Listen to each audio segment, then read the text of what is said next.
नमस्कार साथियों। पूरे देश के जितने भी मेरे कार्यकर्ता और जमाकर्ता हैं सहारा इंडिया के, आज मैं उनसे कुछ बात करना चाह रहा हूं। साथियों, जैसा कि हम लोगों का पूरे देश भर में अनिश्चितकालीन धरना का आयोजन हुआ था 15 नवंबर से लेकर के अनिश्चित काल के लिए,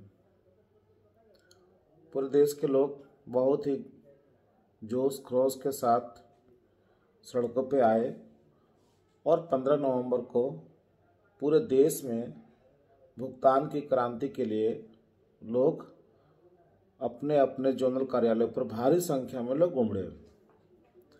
इतना तो हुआ कि कम से कम ये मुद्दा राष्ट्रीय मुद्दा बन गया। झारखंड में बोकारो और रांची में लगातार धरना का कार्यक्रम चलाया जा रहा है। कल संध्या सहारा प्रबंधन जो जोनल मैनेजर हैं यहाँ के बोकारो के, उनके द्वारा वार्ता करने के बाद, चूँकि बहुत सीनियरों का भी बात आ रहा था कि आप लोग वार्ता कीजिए, और वार्ता करने का बाद उन लोग माहौल बनाए और वार्ता हुआ।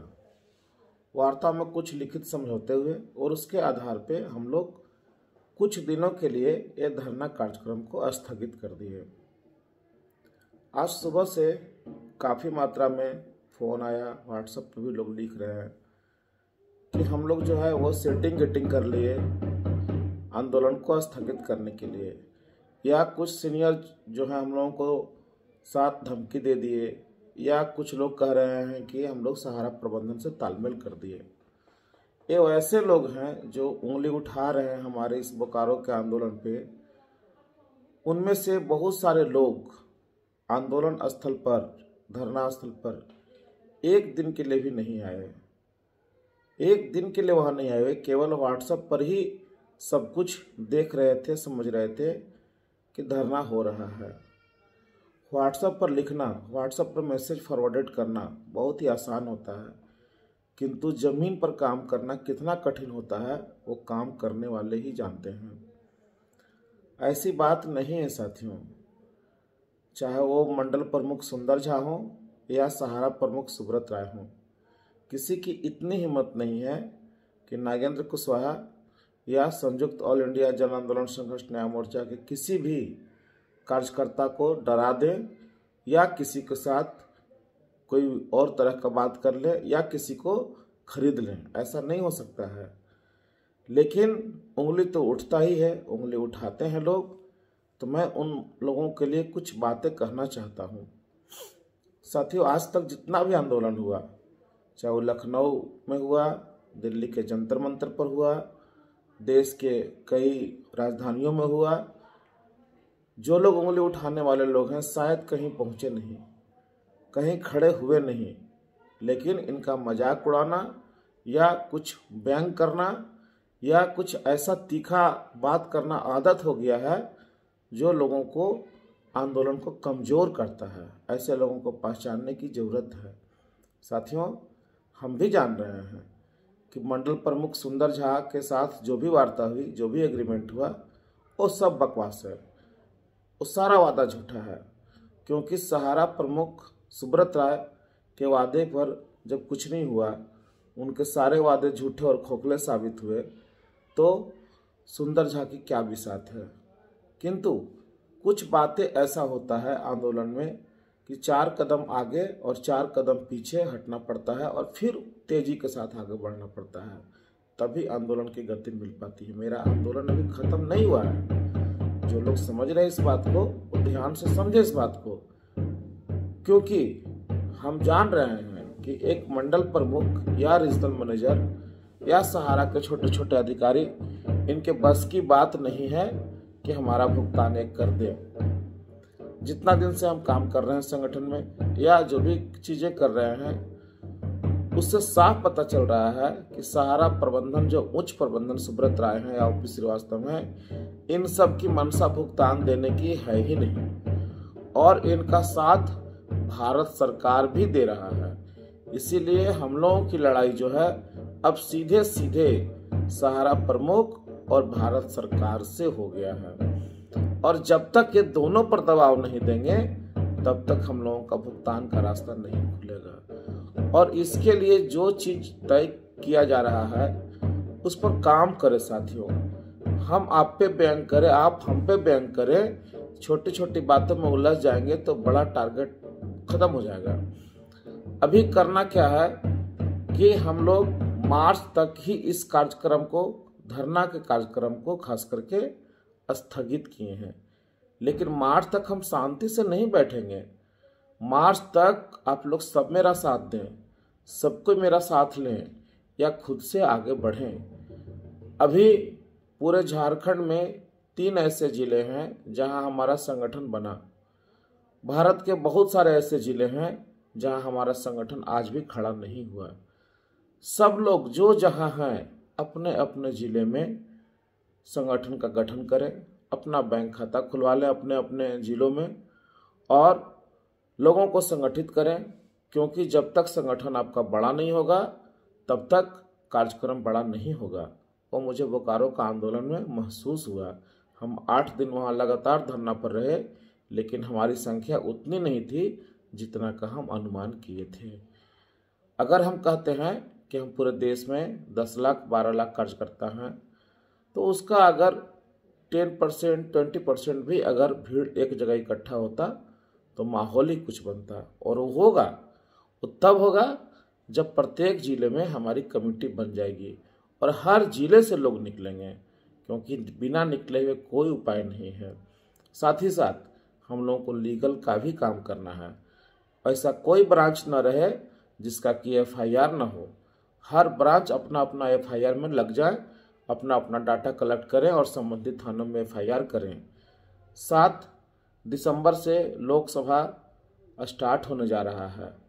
हमारी इच्छा है कि भारत के जितने भी हमारे सांसद महोदय जी लोग हैं, ये लोग पार्लियामेंट में हमारी बात रखें। क्योंकि जब तक भारत सरकार तक बात नहीं जाएगी या भारत सरकार आगे नहीं बढ़ेगा तब तक हमारा भुगतान नहीं हो पाएगा। क्योंकि हमारा पूरा का पूरा भुगतान जो पेंडिंग है वो सब multi state credit cooperative society limited में है, जिसका कि मिनिस्ट्री ऑफ कॉरपोरेशन के द्वारा संचालित किया गया है, उनके द्वारा लाइसेंस दिया गया है। और सहारा प्रबंधन भ्रम भ्रांतियाँ बना कर सबको रखा हुआ है। और भारत सरकार को भी ये बात पता है, लेकिन जब तक आप आवाज़ नहीं उठाएंगे तब तक आपका मामला फरियाएगा नहीं। हम लोग जो PDF बनाए हैं 15 पॉइंट का, साथ ही साथ उसका जो अटैचमेंट है, जो उसका जवाब है, एक एक सांसद तक हम अपनी बात पहुंचा दें, एक एक लोग को कागज़ दे दें कि सब लोग जाकर के पार्लियामेंट में इस बात को लेकर के बात रखें कि पूरे देश के 60 से 70 करोड़ लोग प्रभावित हैं इसे, और इसका निदान जल्द से जल्द किया जाए। साथ ही साथ हमारे राज्य के जितने भी माननीय विधायक हैं उनके पास भी जाएं और वो कागजात दें और उनसे चिट्ठी लिखवाएं माननीय अमित शाह जी को, सांसदों से चिट्ठी लिखवाएं माननीय अमित शाह जी को, तब जाकर के ये मामला सुलझेगा। और ये सब काम करने के लिए आप सबका जरूरत है। इसीलिए टीका टिप्पणी न करें दोस्तों। कार्यक्रम जैसे चल रहा था वैसे ही चलेगा। हम हर जिले में संगठन को खड़ा करेंगे, हर जिले के लोगों को साथ लेंगे और तब इस आंदोलन को हम और बड़ा करेंगे और FIR भी करेंगे। अपने सांसद महोदय से बात कह करके पार्लियामेंट में भी उठवाएंगे, अपने माननीय विधायकों को बात रख करके जो हमारे राज्यों के जो असेंबली है उसमें भी बात को उठाएंगे, कानून का भी सहारा लेंगे, सब काम करेंगे वैसा जिससे कि भुगतान का रास्ता खुल जाए। और ये काम इतना आसान नहीं है, मैं अकेले नहीं कर सकता। पूरे हिंदुस्तान के लोगों को इस पर बहुत सीरियस गंभीरता पूर्वक काम करना होगा। जो सीनियर जो लोग आज भी चटुकारिता कर रहे हैं प्रबंधन का, उनसे भी मैं आग्रह करूंगा कि आप आंख और कान खोल लीजिए, आप पढ़ें समझें मामला कितना गंभीर है। अगर आप इस तरह से लोगों को भ्रमित और बरगलाने का काम करेंगे तो आने वाला दिन इतना भयंकर हो जाएगा कि आपके लिए भी मुश्किल हो जाएगा, क्योंकि आपके भी अपने जमाकर्ता होंगे जो आपको काफ़ी परेशान करेंगे। इसीलिए आप सब चीज़ को समझें अच्छी तरीके से और इस आंदोलन में साथ आ जाएं और सब लोग इस पर लगें। अभी हम लोग को मुख्यतः 4 काम करना है। पहला है FIR हर ब्रांच का, दूसरा है CRC में जो हमारे जितने भी जमाकर्ता हैं उनका सब भिजवा दें हम लोग कंप्लेन। तीसरा है हम लोगों का जितने भी हमारे माननीय विधायक लोग हैं उनसे मिलें, उनसे पत्र लें माननीय अमित शाह जी के नाम से, अपने जिला के कलेक्टर के नाम से। उसके बाद हमारे जितने माननीय सांसद हैं उनसे मिलें, उनसे पत्र लें अपने माननीय हमारे जो मंत्री जी हैं अमित शाह जी उनके नाम से। इस पर सब लोग काम कर जाएं। ये 4 काम बहुत तेजी के साथ हम लोग को करना है और साथ ही साथ इस बात का विशेष ध्यान रखें ऐसा कोई जिला ना बचे जहां पे हम लोग का संगठन ना बने। सभी जगह संगठन का चुनाव बहुत जल्द हो और सब लोग संगठित हो जाएं और तब जाकर के पुनः फिर से इस लड़ाई को हम लोग आगे बढ़ाएंगे। और तब तक के लिए इस सारा लीगल का काम, सारा सांसद और विधायक से मिलने का काम हम लोग करें। साथ ही साथ एक विशेष सूचना मैं दे रहा हूं कि हम लोग चिरकुंडा की ओर से झारखंड उच्च न्यायालय में जनहित याचिका दाखिल किए थे। वो भी याचिका जो है दिसंबर में पूरी संभावना है कि उसकी सुनवाई होगी।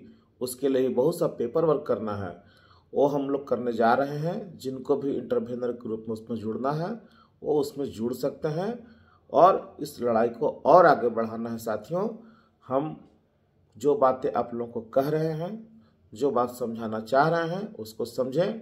केवल व्हाट्सएप पे चिट्ठियां फॉरवर्ड करने से, व्हाट्सएप में किसी का मजाक उड़ाने से, व्हाट्सएप पर आंदोलन पर उंगली उठाने से आपका पैसा नहीं मिल जाएगा। आपको अपना पैसा को पाने के लिए खुद भी आगे बढ़ना होगा। मैं बार बार कह रहा हूँ, ये लड़ाई कुछ व्यक्ति की नहीं है, ये लड़ाई हम सबकी है। और जब तक हम सब लोग नहीं मिलेंगे इस लड़ाई को जीतना बहुत मुश्किल है। आप सभी साथी से मैं फिर से एक बार निवेदन करूंगा कि मेरी बातों को समझें और समझने का प्रयास करें और इस लड़ाई को बड़ा बनावें। धन्यवाद साथियों।